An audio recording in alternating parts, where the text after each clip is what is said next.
प्रदेश में कैबिनेट मंत्री माननीय नागर सिंह जी चौहान, तहसीलदार साहब, नरीन भाई, विक्रम भाई सहित जितने भी मंचासीन हमारे अतिथि है और इस क्षेत्र के इस बैठक में शामिल होने वाले क्षेत्रीय पटेल, सरपंच, चौकीदार, तड़वी और जितने भी गणमान्य नागरिक हैं, आप सभी अपने लिए एक बार जोरदार तालियां बजा लें। क्या होता है, ये जो कार्यक्रम बैठकें होती है बहुत कम होती है और सामाजिक स्तर पर तो काफी कम होती है, और यदि आपने इतना बड़ा बीड़ा उठाया है समाज के जनजागरण कार्यक्रम के लिए तो ये वास्तव में काबिल तारीफ है। वैसे इस क्षेत्र में हम जब बात करते हैं नर्मदा क्षेत्र की या डूब क्षेत्र की या छकतला, मथुआड़, बखतगढ़ के क्षेत्र की, तो हम लोग हमारे नजर में सबसे पहले ये बात आती कि बहुत अच्छे लोग हैं, काफी सीधे भी है, सबसे पहले ये सोचते हैं। फिर दूसरा, भगत लोग हैं, पीते कम है, खाते ठीक ठाक ही है, जैसे सभी खाते हैं, लेकिन आप लोग मतलब बकरों में थोड़ा कम विश्वास करते हैं, ऐसा हमको लगता है जितना हमारे क्षेत्र में होता है।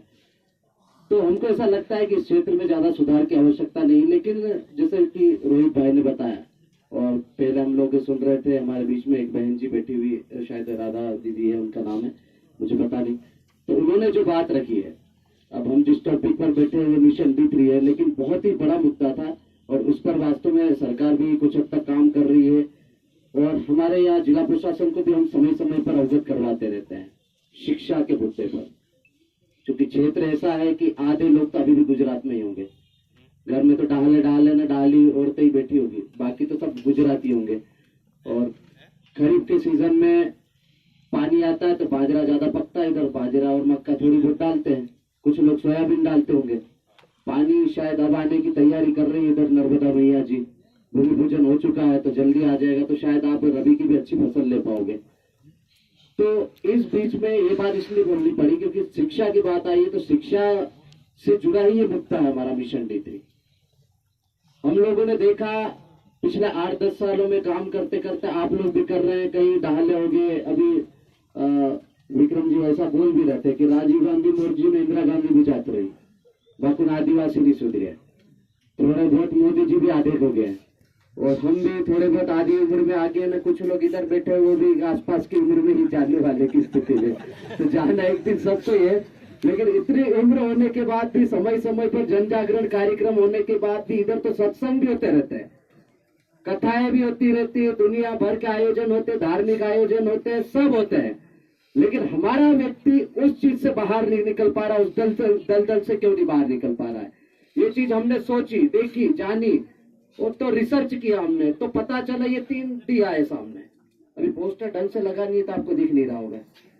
जो 3 D आए हैं, हिंदी में बोले तो द, ब, स, द बोलते ना, और इंग्लिश में D, तो तीनों D में एक ही कॉमन चीज आई है, दहेज, डीजे और दारू। पहले देजा चल रहा था अपना, डाले मैंने बहुत अच्छी बात सुनी, सोरवा में 2 दिन पहले ही बैठक थी, भैया वगैरह हम लोग सब बैठे थे वहां पर। जो मुकाम सिंह जी की राड़े है, कुक्षी के पूर्व विधायक भी रहे, सोरवा क्षेत्र के पटेल भी, उन्होंने बहुत अच्छी बात बोली थी हमको बैठक के पहले की, पहले तो डाला हम छाक नाखी में झगड़ा बांध देते, छाक डाल के झगड़ा बांध देते थे। फिर धीरे धीरे गुटबाजी हुई, पंचायती राज आया, सरपंच बनने लगे, हर घर में पटेल हो गया, हर फलिये में पटेल हो गया, हर घर में सरपंच हो गया, हर घर में नेता हो गया। अब दूसरे की सुनना ही नहीं, हमको बैठते ही नहीं हम साथ में, तो झगड़ा कहां से टूटेगा। पंच भी गए बाढ़ में, सरपंच भी गया तेल लेने, ऐसा सोचते हमारे लोग, फिर तो खुद ही नेता बन जाते, सीधे उल्टे थाने पे FIR कराना है, नहीं कराए तो भैया को फोन लगाएंगे ऊपर, भैया हमारा सरपंच तो साथ नहीं दे रहा, आप कराओ, हमारी FIR मेरी रात में ऐसा हो गया था। अब भैया की मजबूरी है, देख लेते हैं यार, बताते हैं हम क्या हो रहा है। तो ऐसे में जिसकी चलती उसकी FIR हो जाती है और नहीं चलती वो साइड में बैठे रहता बेचारा। तो हमारे लोग बैठ नहीं पा रहे हैं। तो ये जो 3 D निकल के आए हैं वो ऐसे ही चल रहे हैं। अब उसमें गुना लेते हो आप, भाई रात में किसी ने पी के झगड़ा कर लिया, ज्यादा कुर्राटी मार दी, अभी भैया बता भी रहते कि ज्यादा हो जाए तो पहले घर वाली को ठोक लेते हैं, ये तो पड़ोस वाले को कुर्राटी मार के चमकाएंगे, ऐसा ही होता ना ज्यादा हो जाए तो ये जो देजा शादी में हमारे यहाँ पहले छाक मतलब जो देजा था, झगड़ा था, भांगना था, वो पहले छाक नाक के तोड़ देते थे, लेकिन अभी क्या है, दलाली बढ़ती गई। एक व्यक्ति सुधार करना चाह रहा है, एक व्यक्ति नहीं चाह रहा है। अब जो करना चाह रहा है वो सबसे बुरा ही बन रहा है। आज भी ऐसे ही होगा। यहाँ जो बैठक हो रही है, कुछ लोग बोल रहे होंगे जो गांव से बात करके आया होगा, वही तो नेता बन नहीं रही, चुनाव लड़ नहीं रही। सोच हमारी ऐसी बन गई है, हर चीज को चुनाव से जोड़ते हैं, नेता से जोड़ते हैं, समाज से किसी को लेना देना नहीं। तो भाई ऐसा है, ये जो 3D है, ये 3D बड़े खतरनाक निकल के आए हैं।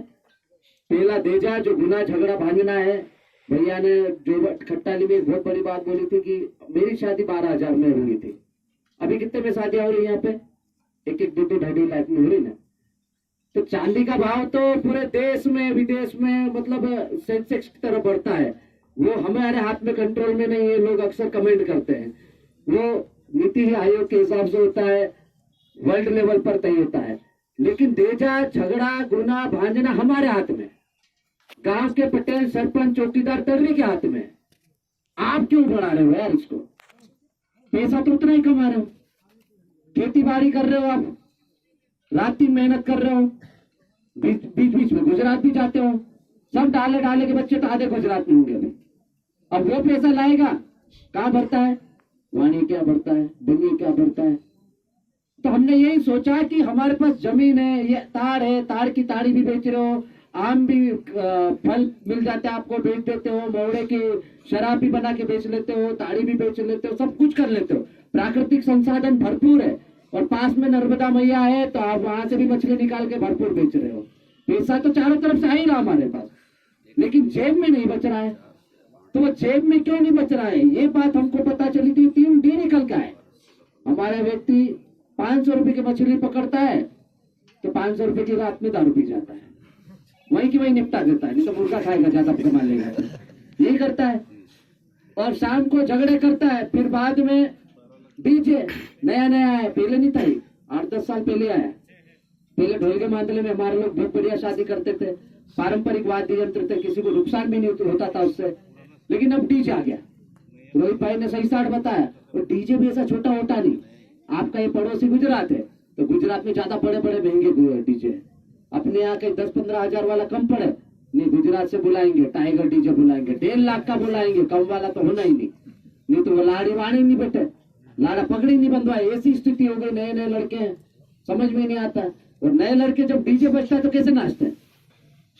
बिल्कुल चिपक के नाचते, डीजे से चिपक जाएंगे, भले सर फट रहा है उससे मतलब नहीं, चिपक के नाचते हैं। गाने ऐसे बजते हैं जो शर्मनाक हो, बहन बेटियां गाने नहीं सुन सकती। उसके खिलाफ हमने बीच में आवेदन भी दिया था, कुछ एक गायक ने माफी मांग के सुधार किया है। लेकिन ऐसी स्थिति में हमारा समाज जा रहा है। और नाचते नाचते आजकल शादी है तो शादी के पास में डीजे बज रहा है, पास में तिलचट्टे भौरे की सट्टे बाजार की दुकान चल रही है न, और पास में दारू की दुकान। तो इससे हमारा समाज कहाँ जा रहा है, किस दिशा में जा रहा है? सब की सब हम लोग जितना कमा रहे हैं सब यही खर्च कर रहे हैं। तो हम लोग, समय ज्यादा मैं नहीं लूंगा क्योंकि भैया को सुनना है और हम लोग रोज वही बातें बोल रहे हैं, इसलिए अब ज्यादा बोलने की इच्छा नहीं होती।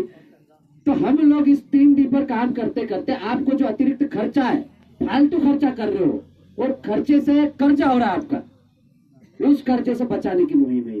और जब आप हजारों रुपए डीजे पर नहीं खर्च करोगे, भाटड़ी पर नहीं करोगे, दारू पर नहीं करोगे, तो वही पैसा जब आपकी जेब में रहेगा तो आप बच्चों को अच्छे से स्कूल में पढ़ा पाओगे, किसी प्राइवेट स्कूल में पढ़ा पाओगे। प्राइवेट नहीं भी तो कोई भाई पहले ही बोल रहा था, आप इंदौर भेजोगे, अलीराजपुर भेजोगे, या गुजरात के बड़ौदा दाहोद कहीं पर भी भेजोगे, अच्छी स्कूल में बच्ची पढ़ेगी, बच्चा पढ़ेगा, तो वो कल को बड़ा होके कहीं कुछ भी बने यार, तहसीलदार बन गया, कलेक्टर बन गया, अभी हमारे जिले से 2 डिप्टी कलेक्टर बन गए, तो कुछ तो बनेगा, कुछ नहीं तो भी चपरासी बनेगा, चपरासी नहीं भी बनेगा तो कम से कम बिजनेस खोलेगा। और एक घर परिवार सुधरता है तो पूरा समाज सुधरता है, आसपास का वातावरण बदलता है। और इस क्षेत्र में शिक्षा का स्तर काफी गिरा हुआ है, स्कूलों की हालत भी काफी खराब है। कई स्कूलों में छत टपक रही, हम लोग देखते हैं, समय समय पर आते हैं, ज्ञापन भी देते हैं। तो इन चीजों को हमको देखते हुए हम लोगों को ये सोचने पे मजबूर होना पड़ा कि इस मिशन को आप लोग सब लोग मिलकर चला रहे हैं। ये ना हमारा है, ना ये मंचासीन अतिथियों का है, इनका किसी का बाप का नहीं जा रहा, किसी का लौटा नहीं रहा, घर का नहीं जा रहा, किसी को अतिरिक्त पैसा नहीं मिल रहा इस काम करने के लिए। ये सब अपना अपना काम कर रहे हैं, लेकिन उसके बाद भी समाज को जगाने के लिए यहाँ पर इकट्ठा हुए आपको भाषण दे के बोल के चले जाएंगे, लेकिन काम तो आपको ही करना है। हम बोलकर चले जाएंगे, गांव के पटेल को, मुखिया को, सरपंच को मिलकर ये दहेज डीजे और दारू पर नियंत्रण करने का काम करना है। तो हम लोग ये चाह रहे हैं कि इसके माध्यम से आप समाज से जुड़े और समाज में जन जागरण अभियान चलाते रहे और समय समय पर बैठकें करते हैं। अब यहाँ पर जो भी आप निर्णय लेते हो हमारे कहने से नहीं होगा, हम बस ये चाह रहे हैं कि कम से कम 2 से ज्यादा डीजे किसी भी शादी में ना हो और विदेशी शराब पूरी तरह से प्रतिबंधित होना चाहिए कि नहीं होना चाहिए, इसमें तो सहमत हो ना। तो बस ये चीज आज से आप लागू कर दो। यदि इसके बाद भी किसी शादी में 2 से ज्यादा डीजे होते हैं, 2 डीजे क्यों, क्योंकि गलती से किसी मशीनरी चीज एक आधी डीजे खराब हो गया तो आप दूसरा डीजे चला के अपने कार्यक्रम कर सकते हो, बाकी ढोल के मांदल तो है। और विदेशी शराब क्यों भाई, हमारे पास महुए की शुद्ध दारू है, धार डालने में काम आती है, ताड़ी भी है, तो उससे रीति रिवाज कर सकते हो। तो हमारा ये कहना है कि आप घर में दारू नहीं पिलाओगे विदेशी शराब, आप रीति रिवाज के लिए सिर्फ देसी महुए की दारू और ताड़ी रखोगे।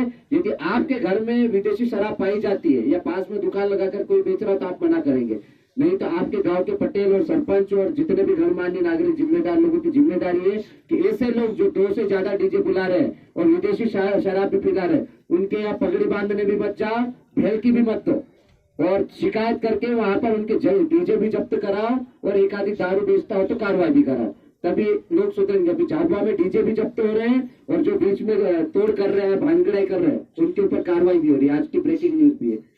तो हमारा सबसे पहला उद्देश्य ये 2 था, ये 2 तो आप कर ही लोगे।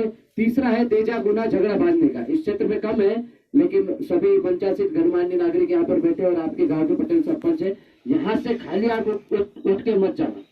यहाँ से जाने से पहले कम से कम एक निर्णय ले लेना कि हमको तेजा कितना करना है, झगड़ा कितना करना है। विधवा चले गए, किसी ने हाथ पकड़ लिया, किसी ने नाबालिग को पकड़ लिया, कोई लेके भाग गया, कोई मर्जी से भागा, कोई जबरदस्ती ले गया, उस पर क्या करना क्या नहीं करना, उसके लिए निर्णय लेके जाना। ठीक है, हमने एक बहुत ही बढ़िया एक कागज बनाया। फिर ये कागज अलीराजपुर का नहीं है, ये बुरहानपुर का है। बुरहानपुर में भी हमारे जैसा अलीराजपुर में हम काम कर रहे हैं वैसा वहां भी चल रहा है, झाबुआ में भी चल रहा है, रतलाम में भी चल रहा है। कल बुरहानपुर के साथी आए थे, भैया को रात में निमंत्रण देके गए, वहां पर भी 12 तारीख को बड़ा कार्यक्रम होने वाला है।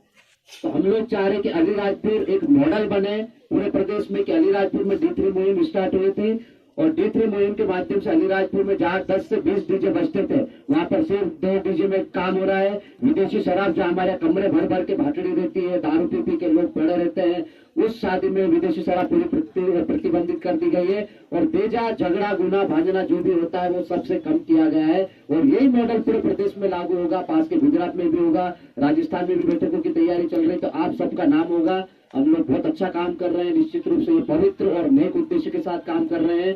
तो हम लोगों का नाम रहेगा तो आने वाली पीढ़ी, आपकी जो आने वाली पीढ़ी है, मतलब छोटे छोटे बच्चों का भविष्य हम सुधार पाएंगे।